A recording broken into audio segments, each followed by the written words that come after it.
Richard McLaren released results of his investigation yesterday, showing how Russian officials... Okay, Charles LeBlanc here. We're just filming just for the hell of it. Everybody has anger these days. A lot of people have anger. Cops are being shot down the States. Cops are shooting people. Human beings are full of anger. So what they do? They get them prescription drugs.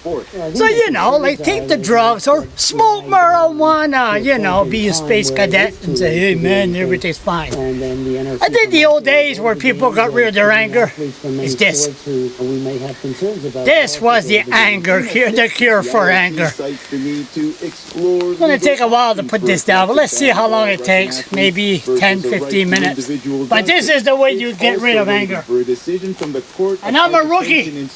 On an appeal by Russian it's going to hit the house on the side, but let's see. Those track it has to come have already been banned from competing by their international sport organization for widespread doping. In the meantime, the IOC has decided to ban all officials from the Russian Ministry of Sport and is withdrawing support for the European Games planned for Russia in 2019. Ron Charles, CBC News, Toronto. The minister responsible for the federal government's Civil Tech Support Agency says she's convinced Shared Services Canada will bicycle helmets. Chica's comments follow a CBC report on how programs and information at Stats Canada are at risk because of problems with the support service. The CBC's Alison Crawford has more for Ottawa. Canada's chief statistician Wayne Smith describes himself as an optimist, which must come in handy when dealing with the agency that has taken over tech support. We had a major incident on July 8th where it brought down our entire data center and our website for a better part of the day.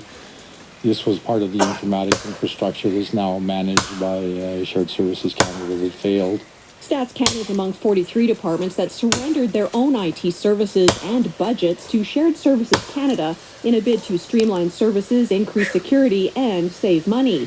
Yet documents obtained by CBC News under Access to Information illustrate high levels of frustration and concern about Shared Services' effectiveness and reliability. Top managers told Smith the IT agency's refusal to upgrade computer infrastructure was putting programs such as the Labour Force Survey and Consumer Price Index at risk.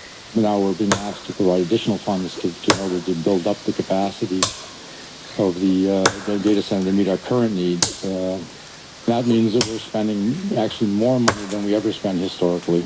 Public Services Minister Judy Foote blames the entire mess on the previous government. Even so, Foote says she doesn't intend to return any IT responsibilities back to individual departments. Look, it's a government-wide enterprise system. This can work. We just need to make sure that we work together to make sure it works in the best interest of Canadians. That said, the President of the Treasury Board has already ordered an independent review of Shared Services Canada to be completed next year. Alison Crawford, CBC News, Ottawa.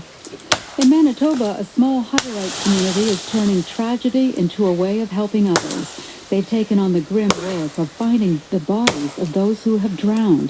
The CBC's Alana Cole has that story. Under blue skies on the shore of West Hawk Lake near the Manitoba-Ontario border, a team of divers you handle the issue for these of anger. Instructor, this is a practice run, but they're training for the who needs prescription drug or marijuana the anyway? Drive comes from feeling helpless after a 7-year-old cousin